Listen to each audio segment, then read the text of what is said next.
Tout changement commence par une attitude de foi. Assistez à l'émission Foi en action. Que Dieu vous bénisse. Bonjour à tous ceux et celles qui nous accompagnent dans notre émission Foi en action. J'espère que vous allez bien. Nous sommes ici de retour avec vous tous afin de pouvoir vous parler de ce que nous réalisons au centre d'accueil tous les mercredis. Vous savez que beaucoup sont les personnes qui affrontent des fois par des situations, par des problèmes que, aux yeux des hommes, elles se trouvent désespérées. Vous savez, peut-être vous êtes quelqu'un que vous vous êtes déjà confié en tant de personnes et toute votre confiance que vous avez appuyée sur des personnes, sur quelqu'un, malheureusement, vous avez été toujours trahi. La parole de Dieu dit que heureux celui qui se confie en l'Éternel et que fait de l'Éternel son espérance. Peut-être vous êtes quelqu'un que vous êtes en train de traverser par une situation difficile, un moment difficile, une lutte, une difficulté, un problème dans votre famille, dans votre maison, dans votre vie. Mais sachez que Dieu, il connaît votre vie et il est prêt à changer cela à partir du moment que vous aussi, vous prendrez aussi une décision. C'est pour cette raison que dans notre émission aujourd'hui, nous allons vous présenter des témoignages, des faits réels, des personnes que, à travers de la foi, elles ont pu voir l'impossible devenir possible. Pensez que peut-être aujourd'hui, ce que vous traversez sera votre témoignage, sera le bon témoignage de demain. Alors, ne baissez pas les bras. Nous allons accompagner déjà le témoignage de quelqu'un, un spot qui parle de ce que nous réalisons le mercredi au Centre d'accueil universel. Et je reviendrai avec vous tous d'ici à quelques instants pour pouvoir vous parler plus du aujourd'hui mercredi, les réunions que nous aurons à 7h, à 10h, à 15h et à 19h. Et aussi vous parler de mes amis jeudi, la réunion de la thérapie de l'amour, que d'ailleurs, mes amis, aura un événement spécial. Je vous invite à y être présent. OK? Alors, restez avec nous. À tout de suite. Avant, j'étais un jeune plutôt calme, plutôt introverti. Mais ça, c'était surtout auprès de ma famille. C'est vrai que j'avais une image auprès d'eux. Je montrais l'impression, en tout cas, d'être une bonne personne. Voilà, auprès de ma famille, auprès de ceux qui m'entourent. Mais c'est vrai qu'une fois à l'extérieur, une fois à l'école, j'étais quelqu'un d'autre. À l'école, j'étais plutôt bon élève. Mais c'est vrai ayant grandi dans une banlieue, dans le 93, c'est vrai que on sait un peu comment ça se passe. Voilà, j'ai grandi un peu dans tout ce qui est banditisme, vol, agression, etc. Mais au fond, c'est vrai que j'ai toujours eu cette, je sais pas si je peux dire ça, mais cette tristesse. C'est-à-dire que j'étais pas en paix.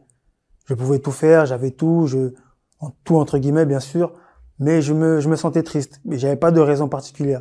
Je me levais triste, je broyais du noir quotidiennement, mais ça se voyait pas. Par contre, ça se voyait pas et je faisais le maximum pour que ça se voyait pas. Mais c'est vrai que je broyais du noir, j'étais triste. J'avais du mal à aimer les gens, j'étais peu sociable. J'avais un tout petit cercle d'amis et ça me suffisait. J'avais peu d'espoir en la vie en elle-même. C'est-à-dire que pour moi, tout était déjà carré. Voilà, je suis comme ça, pour moi, c'est comme ça. Quand t'as grandi là, pour toi, c'est comme ça. Si t'as tel caractère, pour toi, c'est comme ça. Voilà, pour moi, c'était ça la vie. Et c'est vraiment dans cet état d'esprit, je veux dire, que je suis venu au centre d'accueil. Alors, moi, quand je suis venu au centre d'accueil, c'est vrai que la première chose que j'ai demandé à Dieu, ma première prière, j'ai demandé la paix. C'est-à-dire que je suis venu, la première chose que j'ai dit, c'était ni un travail, ni quoi que ce soit, j'ai demandé juste la paix. Et donc, petit à petit, j'ai fait les réunions, différentes réunions, j'ai commencé vraiment à me séparer de tout. Moi qui marchais avec beaucoup d'amis, enfin un petit cercle d'amis, j'ai dû commencer à me séparer d'eux, j'ai dû commencer à avancer vraiment seul, à réfléchir sur ma vie, parce qu'à un moment donné, on grandit, il a fallu prendre des décisions. Donc même si c'était pas facile au début, parce que je les considère aussi comme des frères, comme des personnes importantes, mais voilà, j'ai vraiment dû prendre une décision et j'ai commencé à faire mes chaînes de prière, à vraiment comprendre ce que Dieu attendait de moi. Et c'est vrai qu'au bout d'un moment, j'ai eu un travail parce que je n'avais pas de travail. J'ai vu certaines choses qui se sont ouvertes, je me sentais un peu mieux, voilà, ça allait mieux. Je commençais à être ça allait mieux en général. Mais c'est vrai que j'avais aussi mes petits moments de mou. On peut dire que j'étais entre deux chaises. Parfois ça allait, parfois ça n'allait pas, voilà. Et c'est vrai que c'est à ce moment-là que j'ai compris qu'il fallait plus. Il fallait vraiment que Dieu m'imprègne de son ADN. Donc quelques mois après, est arrivée la campagne d'Israël. J'ai pas réfléchi deux fois, c'est-à-dire que je savais ce que je voulais. Même si j'étais entre deux chaises, mais je savais concrètement ce que je voulais, ce que je devais faire. Donc là, maintenant, c'était le moment de prendre la décision. Donc je me suis lancé dans le bain. Et le jour même, c'est-à-dire le jour où il a fallu monter sur l'autel, le jour même, j'ai mis un seul pied sur l'autel, je savais déjà que Dieu m'avait répondu, que j'avais son esprit, que j'étais baptisé du Saint-Esprit. Et petit à petit, j'ai eu des confirmations les semaines d'après, les mois d'après. Juste après ça, j'ai commencé, c'est un peu bizarre peut-être, mais j'ai commencé à aimer les gens. J'ai commencé à aimer les personnes qui m'entouraient. J'ai commencé à être souriant. J'ai commencé vraiment à savoir m'ouvrir, à savoir être sociable. J'ai commencé à avoir beaucoup d'empathie pour les gens. C'est vrai qu'autrefois, j'étais quelqu'un de très ferme et que je pensais quasiment qu'à moi. Mais j'ai commencé à avoir beaucoup d'empathie pour les personnes qui souffrent, mais même les personnes de mon entourage. Et j'ai eu la paix. Cette paix que j'ai toujours recherchée un peu partout. Et j'ai vraiment eu la confirmation que au plus profond de moi, j'avais cette paix-là. Aujourd'hui, je suis quelqu'un de différent. C'est-à-dire qu'aujourd'hui, je marche avec Dieu. Dieu ne m'a pas enlevé des problèmes. Mais aujourd'hui, il m'accompagne dans les problèmes. C'est-à-dire que je vis les choses différemment. Je suis heureux. Pour moi, la personne qui est baptisée du Saint-Esprit a réussi sa vie. C'est-à-dire le reste, c'est que du bonus. Le travail, le mariage, merci.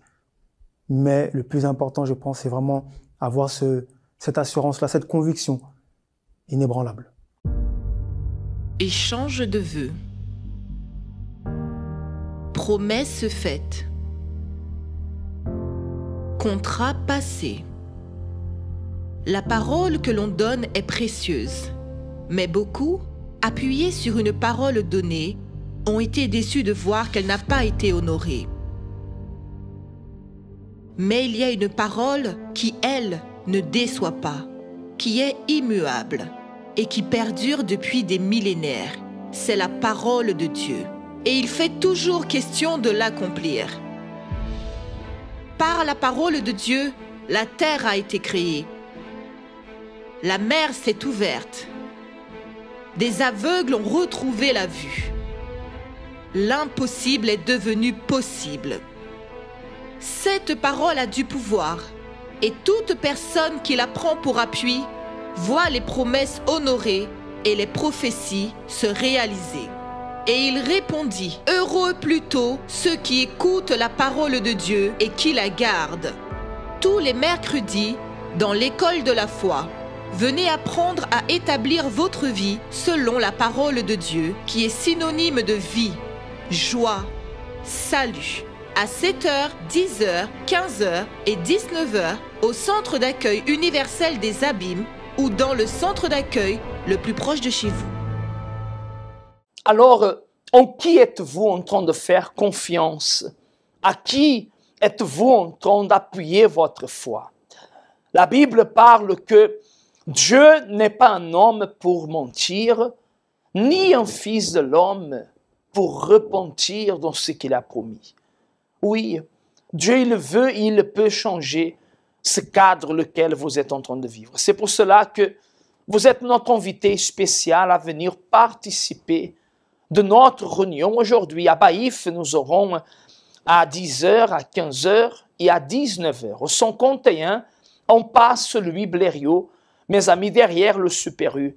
Vous pouvez, mes amis, nous trouver très facilement. D'ailleurs, nous allons accompagner d'ici à quelques instants les adresses de tous nos centres d'accueil universels. Vous, que vous avez besoin d'aide, dépendamment de là où vous habitez ici en Guadeloupe, vous aurez l'opportunité à Baïf, à Saint-François, à Pointe-à-Pitre, aux Abîmes, de vous adresser à un de nos centres d'accueil ici en Guadeloupe, à la Martinique aussi, à la Cayenne. Vous avez un endroit où vous pouvez trouver une direction, où vous allez avoir un homme de Dieu, une femme de Dieu, qui va pouvoir vous orienter, qui va pouvoir vous conseiller, qui va pouvoir vous donner une orientation, une parole, pour que votre vie change. Alors, aujourd'hui même, prenez la décision de venir, de visiter notre centre d'accueil et de connaître un peu ces témoignages que vous accompagnez ici. Ils sont vrais ou ils sont faux. Et demain, comme je vous disais tout à l'heure, le jeudi, c'est le jour où nous réalisons tous les jeudis à 19 h la réunion de la thérapie de l'amour. Mais demain, nous aurons la présence de l'évêque Élie. L'évêque Élie avec son épouse et les pasteurs et ses épouses seront réunis afin de pouvoir réaliser une grande réunion, une grande bénédiction pour votre vie sentimentale. Êtes-vous quelqu'un que vous passez par des problèmes sentimentaux? Êtes-vous quelqu'un que vous affrontez des problèmes dans votre mariage, dans votre vie sentimentale? Vous n'arrivez pas à trouver la bonne personne? Vous n'arrivez pas à avoir quelqu'un fixe avec vous? Vous connaissez quelqu'un aujourd'hui, demain vous perdez, vous recommencez, et vous vivez depuis des années comme ça, et vous êtes fatigué de cela. Alors, mes amis, demain, jeudi, ici, dans notre siège au 6 Morne-Verguin, en face de la Brède, vous êtes notre invité spécial. À 19 h, vous allez accompagner les adresses, un témoignage que parle de la thérapie, de l'amour, et un spot d'invitation pour ce jour. Et nous revenons d'ici à quelques instants. Connaissez-vous nos centres d'accueil universels ici dans les Dômes?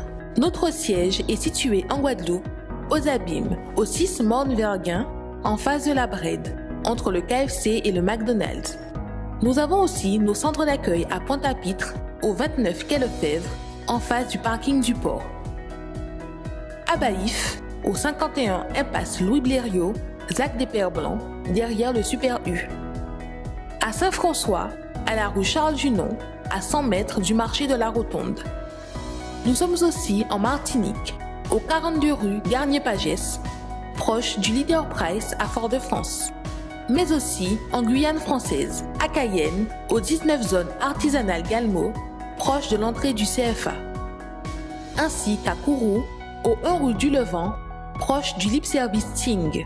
Si vous désirez plus d'informations, vous pouvez nous contacter sur notre ligne amie au 05 90 28 33 83 ou sur notre WhatsApp au 06 90 55 16 70.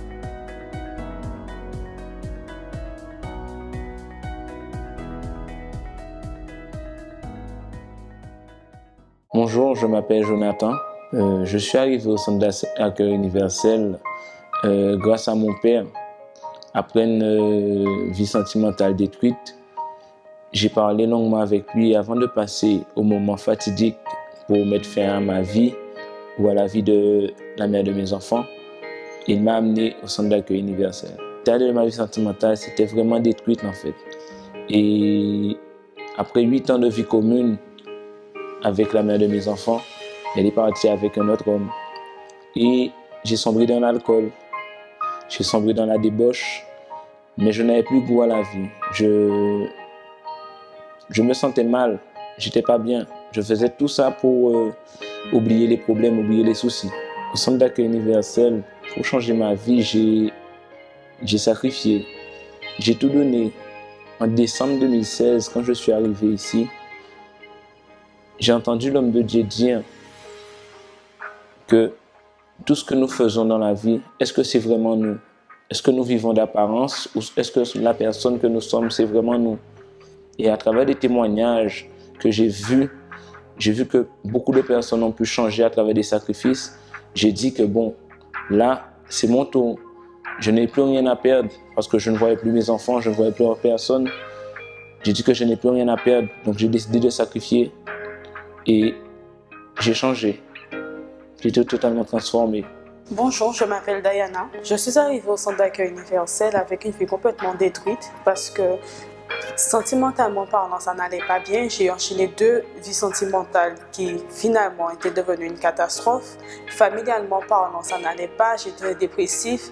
Du moins, je voyais tous les domaines de ma vie basculer petit à petit.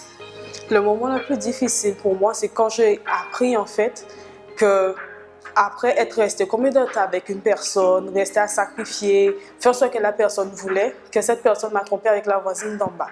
J'ai commencé à faire des propos de prière parce que je me disais que pour changer ma vie, il fallait que je prenne une décision, que je me donne complètement en fait, que je n'avais plus rien à perdre. Parce que tout ce que j'avais, je l'avais déjà perdu en fait. Donc, j'ai commencé à faire les propos de prière, faire les campagnes d'Israël. Et au fur et à mesure, j'ai commencé à m'investir plus dans tous les domaines de ma vie. Après le sacrifice, dans ma vie sentimentale, tout a été transformé. Tout a été transformé. Au début, ce n'était pas pour ma vie sentimentale que je luttais. J'ai lutté toujours. J'ai lutté avant pour me transformer moi. Parce qu'à travers des paroles qu'on a reçues, on a toujours dit, l'homme de Dieu disait toujours que si on ne s'aime pas nous-mêmes, comment transmettre à quelqu'un l'amour qu'on n'a pas en fait. Donc j'ai lutté premièrement pour pouvoir changer à moi-même, pour pouvoir apprendre à m'aimer, apprendre que j'avais une valeur. Et de là, petit à petit, j'ai appris à m'aimer, j'ai appris à connaître la valeur que j'ai vraiment. Et j'ai commencé à changer, j'ai commencé à être transformé, j'ai commencé à retrouver la joie de vivre, la paix, l'amour que je n'avais plus. Et ma vie sentimentale, tout est venu tout seul en fait. Parce que je ne cherchais pas pour ma vie sentimentale. Je ne cherchais pas encore pour ma vie sentimentale. Je cherchais d'abord à moi avant tout. Transformer ma vie avant tout, pour moi. Oui, je participais à la thérapie de l'amour tous les jeudis.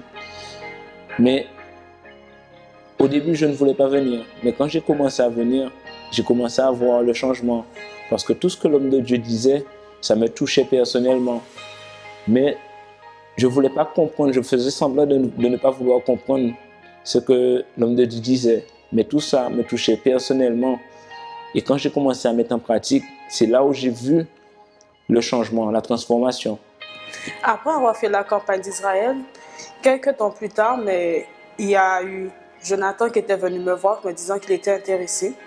Et moi, j'ai trouvé que ça allait vite. Je me suis dit, ben, ça va trop vite. C'est pas possible. C'est pas pour moi, en fait. Parce que je me suis dit, à peine que j'ai sacrifié, et Dieu a répondu tout de suite. Alors que, personnellement, au début, je ne voulais pas sacrifier pour la vie sentimentale parce que je me disais que, personnellement, j'étais bien toute seule, que ça aurait été une responsabilité qui aurait été trop lourde.